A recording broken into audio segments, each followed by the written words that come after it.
来自这个韩国许可工作协会的这个网络事业部的这个沈东炫主席。来欢迎。你好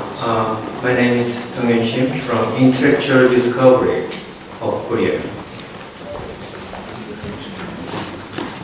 It's a great honor to be here and present. Our company, Intellectual Discovery, is the oldest Asian-based IP investment company established in 2010.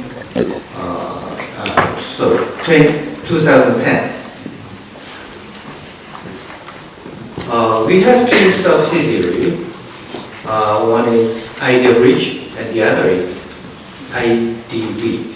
Ventures, we call it. ID Bridge is the asset management company and IDV is venture capital. Together with those two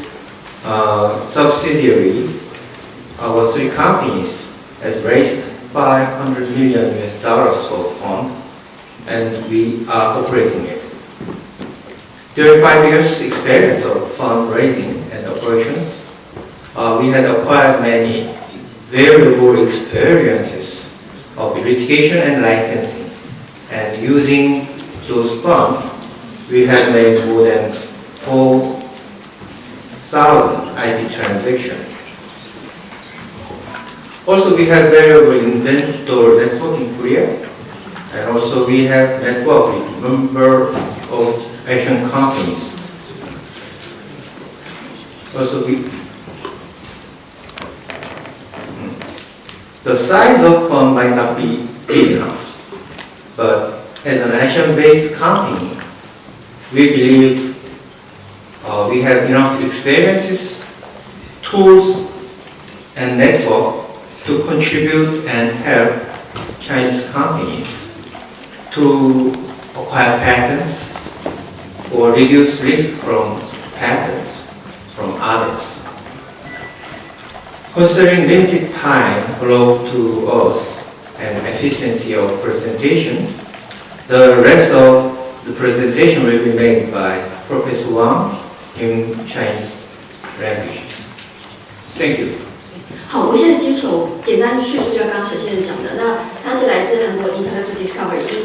英迪公司的沈东炫，那很荣幸接受大会的邀请来到这跟大家相会。那英迪公司是亚洲最老的知识产权投资运营公司，也是韩国的国家知识产权主权基金。那么它有2个子公司，那么它一个运营模式很特殊，所以等一下因为吴校长要求说他4点40分要跟他讨论如何把这一套商业模式中文化推广给中国的高校跟企业，所以我们报告之后必须先行离开。如果大家有后续的讨论交流，欢迎晚餐的时候进一步叙述。因为他刚刚讲了一下，就是说你刚刚看到他的集团公司，其实一般我们看到的是创投，比起刚刚上一个阶段的讨论是更深入了。他们另外有资产管理公司，另外有创投基金，那么包括所有的专利申请、专利布局、专利商品化、专利知识产权的货币化，一条龙的创新，从学校到创意或企业的一个整合到降低国际知识产权的风险，都一定能够处理。那么我现在先用例子来跟大家做一个说明。那我是来自台湾的这个王美心啊。那我们今天讲知识产权的运营模式，当然诉讼可以取得现金，许可可以取得现金，货币化可以取得现金，联盟也可以取得现金，并购也可以取得现金，但是法规上面的因应是非常的重要。那我现在各位在PPT 上看到的是有关于这个医药产业里面的这个许可，每个许可就好几十个亿，比刚刚大家讲说，这个手机的诉讼几个亿，这个授权就几十个亿嘛。所以其实价值是不一样。那么诉讼当然就是取得现金化的一个方式。刚刚说联盟也是，那因为时间有限哦，大家可以回去看我的这个报告。我们这里讲的联盟就是大家很熟悉的这个 LED 有5个很大的联盟，那就是日亚化学、丰田合成、美国科瑞、德国欧兹朗，还有台湾的飞利浦。那么我们的金沙江集团非常争气的在去年acquire金沙飞利浦造船，但是很不幸，美国的这个投资境外委员会出来介入，因此在今年初终止了。那么它是不是有权来终止？那如果终止以后应该怎么办？那我们衡量，我们刚刚看到是不是日本的公司绝对不可能卖给中国嘛？美国公司也不会，欧洲也有它的踢法，有一些法规上的因应。那么剩下的出路可能就是跟韩国合作。所以清华紫光集团呢，控股公司在上个礼拜就颁访了沈东玄先生他们的公司，然后呢，我们的蒋教授呢也邀请他们5月13号来清华演讲。那我们也希望进一步的合作，可以在中韩的合作方面，在知识产权上面运营，给大家一个耳目一新的一个操作。那么美国来介入到底有道理，因为其实很多的跨国公司都有子公司，你看一下，真的它在美国有一个小小的子公司就100多个专利，那么是不是真的有国家安全的问题？我们看一下科技，所以这里面牵涉的问题很多。我们知道，LED 白光是个红蓝黄，在过去，那当然到后来，2014年得到诺贝尔奖是因为强光的这个 LED。那现在最新的发展是红外光、紫外光，牵涉到生物辨识，牵涉到个人资讯，牵涉到军备武器方面的应用，果真的是有国防议题，所以的确美国阻拦有理。那怎么办呢？那当我们说，那权利金也是产出现金的方式，它有它的行规，可是一个权利金，既然我们说专利这么多，那一个去取得授权太困难，所以会有联盟的出现。那么联盟其实是一个很复杂的问题，你看到从确定标准专利、联盟机构的设置、建立技术、全球的征集，然后包括通过各国的一个反竞争垄断的一个审批，然后才能开始运营，包括它的授权模式的这个运作。那我们的沈先生就是韩国的代表，在全球代表他们做这个专利联盟的一个里面的行销加工所有的专利的建立，这是为什么这一次我们邀请他过来。那么专利联盟到底会垄断？如果我们看有些案子，当然我举这3个例子，大家知道那个眼角膜如果用雷射刀画2刀，然后你的这个近视会改善很多。那么这个技术只有2家公司取得美国的 FDA， 可是这2家公司居然还形成联盟，每一个手术要收250块的美金，我想政府受不了，老百姓也受不了，所以这个联盟就被美国撤销了。好，那包括古早以前的缝纫机联盟，美国跟意大利的公司还有瑞士的公司就用价格授权的交易禁止日本公司进入市场，当然这样的联盟是不利的。那么有关于玻璃制造业，在美国的企业垄断了95%的生产，美国政府也会害怕，所以其实联盟是有垄断，是有不当的一个商业行为存在，但是联盟未必一定不好。就比如说沈先生他们所建立的这个 IPR 联盟，他其实就真的在里面参与。那么我们可以看到说，他从一开始25个标准不要专利的家族，到最后有150个家族，包含1000多个专利。到最全盛期是在57个国家有1000多个专利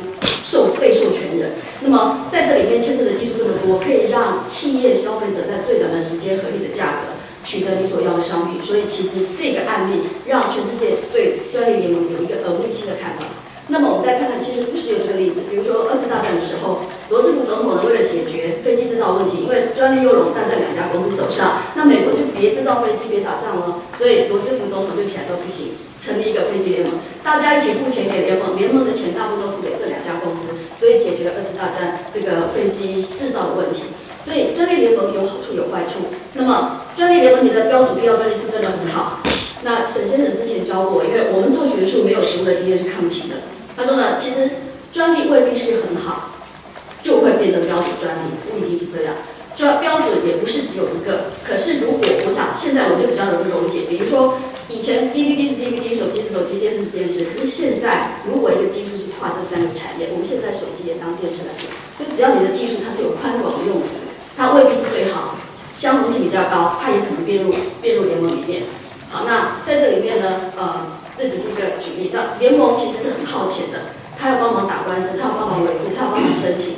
然后他要帮忙行政。所以呢，你要有很强的核心加入者，要有很强的运营团队，要有很多人来求的许可。所以经理是另外一个因素。所以只举这个 DVD 来看，看这么多的技术，如果让厂商要一一去取得授权，那不天荒地老了吧？所以呢，在这里面就有这些。那当然，里面的细节就请大家看这个 paper。那联盟现在的操作呢，也变得非常的多样化，应该这样说。所以联盟有合纵联盟，对抗外侮，然后有保护联盟。比如说我们看到第一个这个安联的这个保障联盟，它是类似这个保险基金，大家缴入会费，再缴一笔钱买专利，帮会员一起抵挡诉讼。那么英迪公司就是沈先生公司，就是因为韩国最早启动手机大战，他们最有这个需要，所以他们是亚洲第一个成立的公司。后来日本的 IPR Bridge 还有北京的知识产权基金也通通一起成立起来做这一类保护型的一个联盟。那当然我说，就是因为他们公司，他们跟苹果的这个谈判破裂，打起了这个手机大战，所以因此这个生意就开始非常的蓬勃。那当然其实重点这个手机大战的起始，当然就是从北电的这个专利，跟 Google 来Roston 这2个联盟来竞标开始的。可是也是他们在2014年在首尔开了一个会，请这个 RPS， 因为我亲戚有在这个会，我不知道是他们来主导，请 RPS 出9亿把剩余的这个专利买下来，然后协商把手机的相关的诉讼撤销，所以手机大战在2016年慢慢通通消灭，就是也是由他们所做出来的。那所以我们知道说它有攻击性的联盟，有合作联盟，然后另外也有公益性的联盟，未必每一件事都是这么样的商业化。那医药里面有一个这个国际医药联盟，它取得这个授权之后，那取得授权之后就无偿或者就用非常低的价钱给开发中国家来无偿的使用，这对于这个使用专利也是一个很好的一个用途。那另外专利的合作联盟，我们大家知道今年开始有无线充电是吗？可是你知道无线充电至少有3个标准。3个标准的3大联盟已经激战了非常久，所以比如说台湾的联发科该怎么办呢？台湾联发科就运用周边的应用可以适用在3个联盟取得这个授权，所以厂商的因应也是一件事。可是联盟之间怎么办呢？那您看到这个 WPC 这个联盟，它是 MIT 的技术，它非常的强，美国资金也很强。另外2个联盟打不过它怎么办？结盟，所以他们在去年底这2个联盟就结盟，准备跟 WPC 对打。所以你会发现说，当我们在这里讲专利联盟的时候，美国已经开始联盟已经开始也作战起来。那么另外并购也是很大的一个知识产权获益的一个方式。那并购的这些基本案例我就不讲，我们就讲吧。清华紫光在前年底的时候想要投资 WD， 这是个新型的方法，它不采并购，它采投资，但是还是被美国挡下来。那挡下来之后怎么办？他跑去要买韩国的企业。韩国也不愿意卖它，他就跑去买台湾的企业。那么现在在审批中，也机会不会成功，预计不太可能成功，因为每个国家有他自己保护区域内科技的一个必要性，因此唯一的处理应该可能就是专利上的交易。